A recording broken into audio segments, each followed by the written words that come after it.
안녕하세요. 짜몽쌤입니다. 이번 시간에는 제가 교과서 분석을 어떻게 진행하는지에 대한 영상을 준비해 봤는데요. 오늘도 영상 시청 끝까지 부탁드릴게요.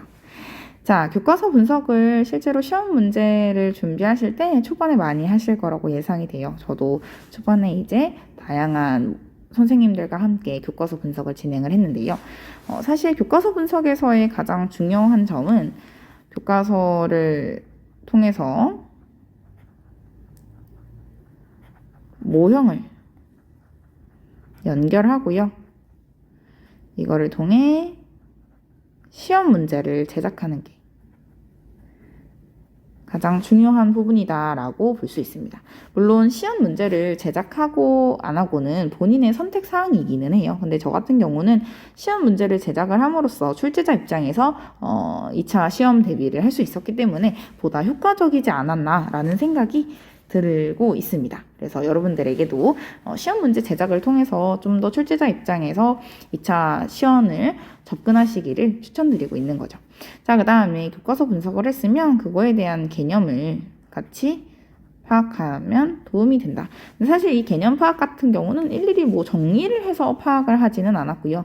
자연스럽게 시험 문제를 제작하는 과정에서 교과서를 읽다 보니까 그 개념에 대해서 한번 접할 수 있었고요. 그 다음에 그 시험 문제를 시연할 때 개념에 대해서 먼저 사전에 숙지하고 시연에 들어갔기 때문에 자연스럽게 개념 파악이 이루어질 수밖에 없었다라는 식으로 파악을 해주시면 좋을 것 같습니다.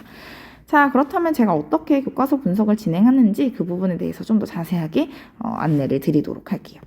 자, 일단 저는 대단원도 나와 있지만 대단원 같은 경우는 목차에서 주로 많이 파악을 했고요. 그 소단원 안에 있는 이 소주제를 중심으로 모형을 연결을 했습니다. 그래서 소주제랑 본문의 내용을 파악한 다음에 이것을 모형으로 연결을 했는데요. 여기서의 중요한 점은 모든 내용과 주제를 연결하지는 않았다라는 겁니다. 사실 교과서에 나와 있는 모든 주제와 모든 개념에 대해서 모형으로 연결하고 연습을 하면 너무 좋겠죠. 그런데 현실적으로 시간도 부족하고 그 다음에 모형 연결을 하기에 적합하지 않은 주제와 내용이 존재합니다. 그래서 모든 내용과 모든 주제에 대해서 연결을 하겠다라는 욕심은 조금 내려놓고 내가 주어져 있는 부분 안에서 가장 적합한 주제와 내용을 파악하겠다라는 관점으로 접근을 했습니다. 그래서 조금 더 가벼운 마음으로 교과서 분석을 들어가셔도 좋을 것 같아요. 자, 그렇다면 제가 어떤 주제와 어떤 모형을 연결했는지 그 사례를 조금 보여드리도록 할게요. 자, 경제 부분에서는 여기죠. 수요 법칙과 공급 법칙을 연결을 진행을 하였습니다. 사실 우리가 수요 법칙과 공급 법칙 같은 경우는 가격과 수요량 또는 공급량의 관계잖아요. 그래서 이것을 가지고 가설을 설정하고 그 가설에 대해서 검증을 하는 탐구학습 모형이 적합하다라고 판단을 했습니다.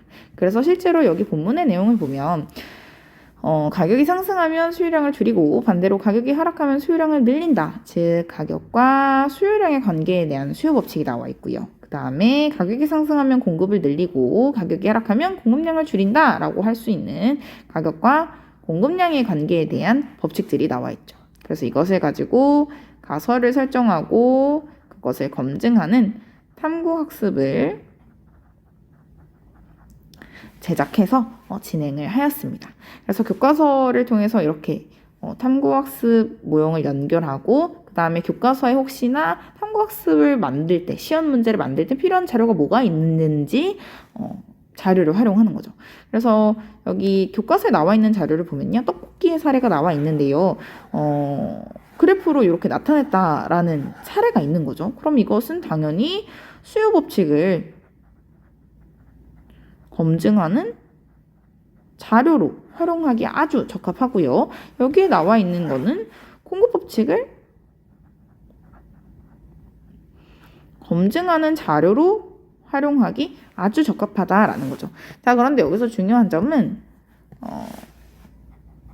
시험 문제 자료는요. 최대한 교과서 자료를 활용하기는 하되 기사라던가 뭐 통계 자료와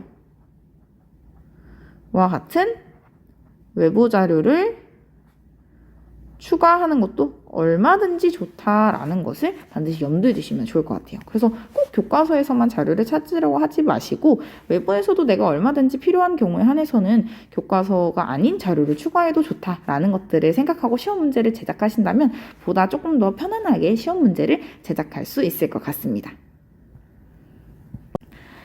자, 그 다음에 두 번째로 다른 모형과 연결한 사례를 한번 살펴보도록 하겠습니다. 자, 여기서는 이제 한국 사회 변동과 관련해서 저출산 고령화 현상에 대한 내용이 나와 있는데요. 이거 같은 경우는 저출산 고령화 어떻게 극복할 수 있을까? 즉, 문제 상황이 나와 있고 이것을 어떻게 해결할 수 있을까? 라는 방식으로 지금 주제가 제시되어 있죠. 이런 것처럼 사회 문제가 제시되어 있고 그걸 어떻게 해결할 수 있을까와 같은 문제의 소주제 같은 것들은요. 보통 문제 해결 학습이나 그 다음에 뭐 의사결정 학습 아니면은 논쟁 문제 수업 모형 또는 찬성과 반대 입장이 조금 잘 나타나 있다라고 가정을 했을 때는 프로콘 모형을 연결을 해서 진행을 하였습니다. 그래서 문제 상황이 나와 있고 이걸 어떻게 해결할 수 있지와 같은 형식으로 제시되어 있는 거는 이런 식으로 문제 해결, 의사결정 학습, 논쟁 문제 수업 모형, 프로콘 모형 같은 것들을 통해서 해결을 해나갔다라고 말씀드릴 수 있을 것 같아요. 자, 그래서 여기 나와 있는 자료들을 활용해 보면요. 여기 초반에 1970년대와 2015년을 비교하는 자료가 나와 있죠. 이런 것들은 우리가 과거에 비해 저출산 상황이 조금 심각하구나 라는 것처럼 통계 유발 자료로 얼마든지 활용할 수 있겠죠. 여기 밑에 나와 있는 출산 장려 포스터 같은 경우도 아이들은 굉장히 적고 반대로 노인들의 비중이 많이 나타나 있는 걸 볼 수 있죠. 이것도 우리가 아이들을 상대로 동기 유발 자료로 얼마든지 활용할 수 있을 것 같습니다. 그 다음에 옆에 나와 있는 합계 출산율에 대한 수치, 그 다음에 노인 인구의 비율 수치와 같은 경우는 지금 합계 출산율이 굉장히 낮아졌고요. 그 다음에 65세 이상의 인구 비율은 높아진 걸 볼 수 있죠. 그래서 이런 것들은 이제 사실 탐구라던가 그런 자료로 얼마든지 활용을 하면 좋을 것 같다라는 것들을 파악을 할 수 있겠죠. 그래서 마찬가지로 여기에서도 교과서에 나와 있는 자료를 통해서 우리가 시험 문제를 제작한다고 했을 때 최대한 교과서에 있는 자료를 첨부하고요. 그 다음에 뭐 가치 분석에 대한 자료가 교과서에는 없는 것 같다라고 생각이 든다면 그런 부분에 대해서는 얼마든지 외부 자료를 인용해도 좋다라는 거죠. 그래서 이런 식으로 문제 해결 학습이나 의사결정 학습이나 논쟁 문제, 프로콘 모형에 대해서는 이러한 방식으로 교과서를 분석을 하고 그 다음에 각각의 자료들을 뽑아냈다라는 것까지 정리할 수 있을 것 같습니다. 자, 마지막 사례를 한 번 더 보도록 할게요. 자, 여기에서는 한 나라의 경제 규모를 어떻게 파악할 수 있을까라고 해서 국내 총생산의 의미가 나와 있는데요. 사실 이런 식으로 의미가 정리가 나온 부분에 대해서는 개념학습으로 연결짓기 굉장히 좋죠. 그런데 모든 의미에 대해서 개념학습으로 연결지을 수 있는 건 아니고요. 결정적 속성이 뚜렷한 경우에 대해서는 속성 모형으로 연결을 하고요. 그 개념의 원형이 있다면 원형 모형, 그 다음에 상황이 얼마든지 제시되기 좋은 개념이다라고 한다면 상황 모형으로 연결을 지었습니다. 그래서 여기 나와 있는 GDP 같은 경우는 다른 개념이랑 비교했을 때 좀 구체적인 속성이 드러난다라고 볼 수 있겠죠. 그래서 보통 GDP 같은 경우는 GNP랑도 비교를 많이 하잖아요. 그렇다면 GDP 같은 경우는 국내 총생산이고 GNP 같은 경우는 국민 총생산이니까 여기 안에 있는 것처럼 한 나라 안에서 생산된 것들을 대해서 뭐 GDP를 분석한다. 뭐 또는 다른 것들에 대해서도 추가적인 속성이라고 볼 수도 있겠죠. 그래서 이런 식으로 속성이 조금 뚜렷하게 나타나 있는 개념에 대해서는 속성 모형으로 연결을 지었고요. 그거 말고 뭐 사회화 이런 것처럼 어떠한 상황이 제시되어 있는 모형에 대해서는 상황 모형으로 연결짓는 방식으로 진행을 하였습니다. 그래서 국내 총생산 같은 경우도 여기에 나와 있는 것처럼 다양한 경제지표를 어떻게 파악할 수 있을까라는 것들을 가지고 동기유발 자료로 활용을 해도 좋을 것 같고요. 그 다음에 여기 있는 것처럼 예시, 예와 비예, 국내 총생산에 포함되는 거는 예로 활용하면 되고요. 포함되지 않는 것들은 비예로 활용하면 좋겠죠. 그래서 이런 식으로 예와 비예 자료를 교과서에서 찾고 그 이외에 필요한 자료들은 외부 자료에서 찾았다라고 볼 수 있을 것 같습니다. 그래서 교과서의 사실 첫 부분에 뭐뭐의 의미라고 해서 나오는 것들이 굉장히 많은데요.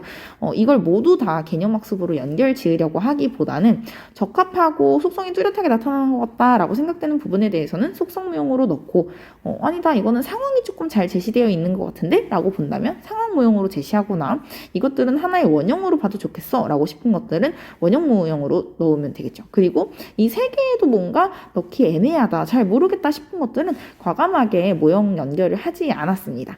그래서 지금까지 탐구학습, 직소 모형, 개념학습, 의사결정 문제 해결 같은 걸 가지고 교과서 분석의 사례를 말씀을 드렸는데요. 사실 이거 말고도 교과서의 개념들이 굉장히 다양하지만 모든 개념에 대해서 연결을 짓지 않았다라는 것들을 가장 중요한 포인트로 말씀을 드리고 싶고요. 그 다음에 교과서 안에 나와 있는 자료를 최대한 활용을 해서 시험 문제를 만들면 좋지만 그 이외에 추가적으로 필요한 자료나 더 나은 자료가 있다면 외부의 기사나 통계 자료를 활용해도 얼마든지 좋다라는 것들을 여러분들에게 말씀드리고 싶습니다. 자, 그렇다면 다음 시간에는요. 오늘 분석한 교과서 개념을 기준으로 제가 실제로 어떻게 시험 문제를 제작했는지 시험 문제 제작에 대한 영상으로 다시 찾아뵙도록 하겠습니다. 오늘도 영상 시청해주셔서 너무 감사하고요. 다음에 더 나은 영상으로 찾아뵙도록 할게요. 감사합니다.